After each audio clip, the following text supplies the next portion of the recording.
स्वागत है आपका फिर से हमारे YouTube चैनल में।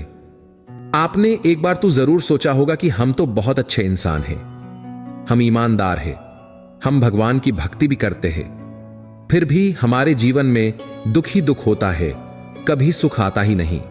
इसका उत्तर मैं आपको एक कहानी सुनाकर समझाने की कोशिश करता हूं। एक समय की बात है, एक छोटे से गांव में विद्या नाम की एक महिला रहती थी। विद्या बहुत ही दयालु, ईमानदार और परोपकारी थी। वह गांव के बच्चों को मुफ्त में पढ़ाती, बुजुर्गों की देखभाल करती और जरूरतमंदों की मदद करती थी। सभी लोग उसकी प्रशंसा करते थे, लेकिन विद्या अक्सर अपने जीवन से दुखी रहती थी। विद्या को अपने जीवन में कई कठिनाइयों का सामना करना पड़ा था। उसका परिवार आर्थिक संकट से गुजर रहा था, उसकी स्वयं की स्वास्थ्य समस्याएं थीं और उसने अपने कुछ प्रियजनों को भी खो दिया था।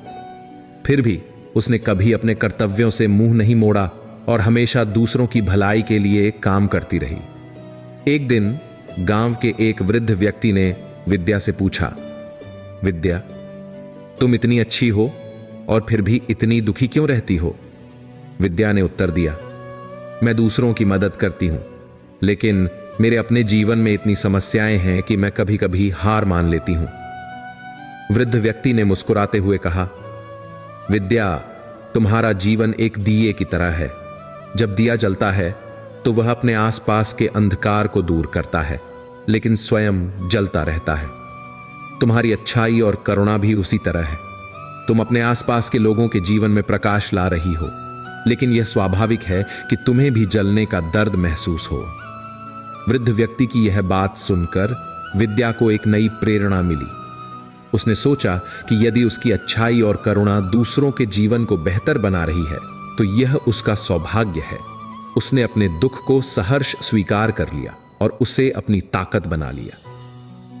दोस्तों, विद्या की यह कहानी हमें सिखाती है कि अच्छे लोग अपने दुख और कठिनाइयों के बावजूद दूसरों के जीवन में प्रकाश लाते हैं। उनके दुख का कारण उनकी संवेदनशीलता, उच्च नैतिकता और दूसरों की भलाई के लिए त्याग होता है। हमें यह समझना चाहिए कि अच्छे लोग अपने दुखों को सहन करके भी समाज को बेहतर बनाने का प्रयास करते हैं और यह उनकी सबसे बड़ी ताकत है। अंततः अच्छे लोगों का दुखी होना उनके जीवन की चुनौतियों का परिणाम हो सकता है, लेकिन उनकी अच्छाई और करुणा उनके जीवन को सार्थक बनाती है। दयालु स्वभाव के लोग दूसरों की मदद के लिए हमेशा तत्पर रहते हैं।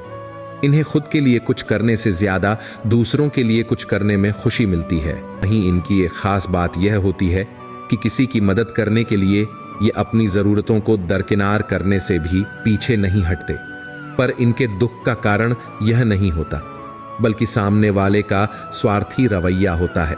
वास्तव में देखें तो अपनी सीमाओं से बढ़कर और अपनी परेशानियों को किनारे रखकर किसी की मदद करना ही इनके लिए दुख का कारण बन जाता है।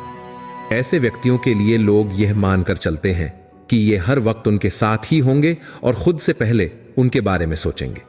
उनसे मदद की चाह रखने वाले लोग भले ही इनके लिए कुछ ना करें, लेकिन इनसे कभी भी ना नहीं सुनना चाहते। एक क्षेत्रीय कहावत है, करने की 100 शिकायत, ना करने की 1 शिकायत। यही इन दयालु लोगों के साथ भी होता है। ये सामने वाले को गलती से भी कुछ करने के लिए ना कह दें या परिस्थितिवश मदद ना कर पाए तो सामने वाले व्यक्ति के मन में यह बात आ जाती है कि अब ये उनके काम नहीं आएंगे। नतीजा यह होता है कि वे उनकी बातों, सोच, निर्णयों को अनदेखा करना शुरू कर देते हैं। यही बात इन्हें दुखी करती है। आपको यह समझने की जरूरत है कि यह आपका बुरा रवैया नहीं है जिसके लिए आपको दुखी होना चाहिए या पछताना चाहिए, बल्कि यह सामने वाला का स्वार्थ है जो किसी की जरूरतों को समझे बिना हमेशा उसकी मदद लेना चाहता है।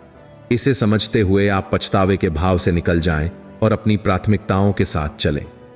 बार बार ऐसा होना आपका दिल दुखाएगा और हो सकता है मदद करने के अपने स्वभाव को ही आप गलत मानने लगें, जबकि ऐसा नहीं है। इसीलिए अपने दिल की सुने। दयालु लोगों में एक और जो बात होती है वह यह कि ये अपने लिए शायद ही कभी जी पाते हैं।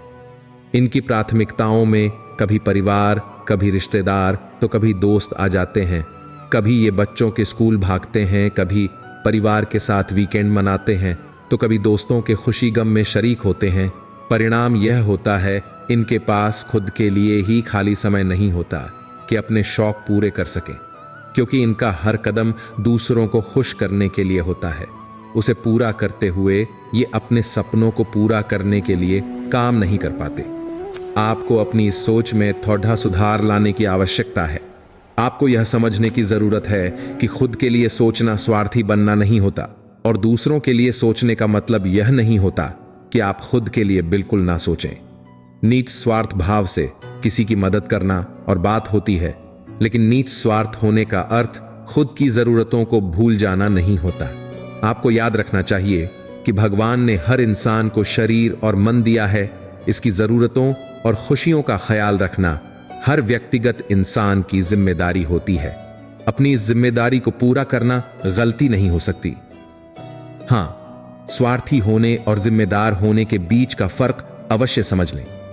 कभी ऐसा नहीं होना चाहिए कि अपना हित साधने के लिए किसी अन्य का बुरा किया जाए, या समर्थ होते हुए भी जरूरत में किसी के काम ना आए तो यह स्वार्थ ही कहलाएगा। तीसरी और एक बहुत जरूरी चीज जो है वह है उम्मीद रखना। आपने किसी की मदद इसलिए नहीं की ताकि वह बदले में आपकी भी मदद करे, या आपको सम्मान दे, या आपके बारे में सोचे। आपका दिल और दिमाग ऐसा करना सही मानता है, इसलिए आपने वह किया। फिर अगर बाद में आपके उस काम को पहचान या सम्मान नहीं मिला तो आपको दुखी नहीं होना चाहिए। अगर ऐसा है तो यह दिखाता है कि उन कामों के बदले आप भी कोई इच्छा रख रहे हैं, और यही इस जगह आपके दुख का कारण बनता है। आपको यह समझने की जरूरत है कि सक्षम होते हुए किसी के लिए कुछ करना, यहां तक कि अगर आपने अपने विवेक के साथ किसी के लिए कोई त्याग किया तो वह भी आपने अपना नैतिक कर्तव्य और इंसानी धर्म पूरा किया है। संभव है भविष्य में आपको इसका पुरस्कार मिले, लेकिन इसके लिए आपको किसी अच्छे परिणाम की उम्मीद नहीं करनी चाहिए। गीता के वह उक्ति याद रखें, कर्म करो, फल की चिंता मत करो। यह वह राह है जो हर हाल में आपको दुखी नहीं होने देगा। आप बहुत अच्छे हैं, फिर भी आप इस दुविधा में हैं कि सभी लोग आपको पसंद क्यों नहीं करते। हर किसी को अपने जीवन में शामिल होने की अनुमति देना ही आपकी सबसे बड़ी गलती साबित हो सकती है। दूसरे लोग तभी आपके लिए कुछ सोचेंगे, आपको महत्व देंगे, जब आप स्वयं को अहमियत देने लगेंगे। आप बहुत अच्छे हैं, फिर भी आप इस दुविधा में हैं कि सभी लोग आपको पसंद क्यों नहीं करते। हर किसी को अपने जीवन में शामिल होने की अनुमति देना ही आपकी सबसे बड़ी गलती साबित हो सकती है। चलिए जानते हैं अन्य लोगों की वजह से आपको प्रभावित करने वाली नकारात्मक ऊर्जाओं से पीछा कैसे छुड़ाया जा सकता है। आप बहुत अच्छे हैं, फिर भी आप इस दुविधा में हैं कि सभी लोग आपको पसंद क्यों नहीं करते। ऐसा इसलिए क्योंकि ऐसा कोई नियम नहीं है कि सभी आपको पसंद करें, सभी आपसे दुलार करें।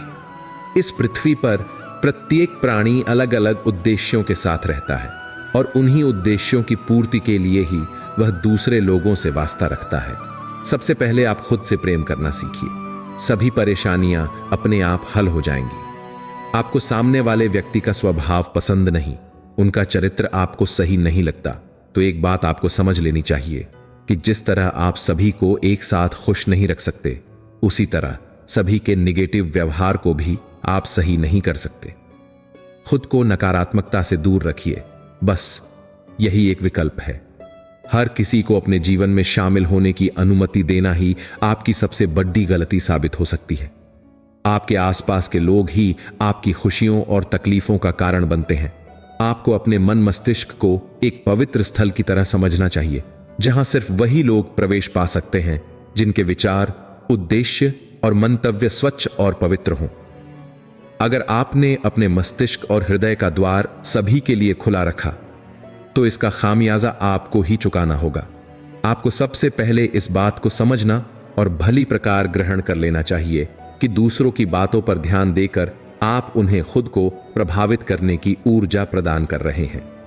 इसलिए खुद की अहमियत को समझें और दूसरों की बातों से प्रभावित होकर अपना जीवन व्यतीत ना करें। प्रकृति के पास आपकी हर तकलीफ, हर परेशानी का हल है, इसलिए कुछ समय अपने लिए निकालें और प्रकृति के बीचों बीच जाकर ध्यान करें। ऐसा करने से आपको मानसिक शांति का अनुभव होगा। जिस तरह एक तितली बिना किसी परेशानी और रोक टोक के खूबसूरत फूलों पर विचरण करती है, सिर्फ खूबसूरती को ही अपनी मंजिल बनाती है, उसी तरह आप भी केवल अच्छी और खूबसूरत बातों पर ही अपना ध्यान केंद्रित कर अपनी मंजिल की तलाश में जुट जाएं। अगर आप किसी अन्य व्यक्ति, चाहे वे आपके कितने ही निकट क्यों ना हो, से कोई उम्मीद रखते हैं कि वो आपके लिए कुछ करेगा, तो ध्यान रखिए कि ऐसा सोचते हुए आप अपनी अहमियत को गंवाते हैं।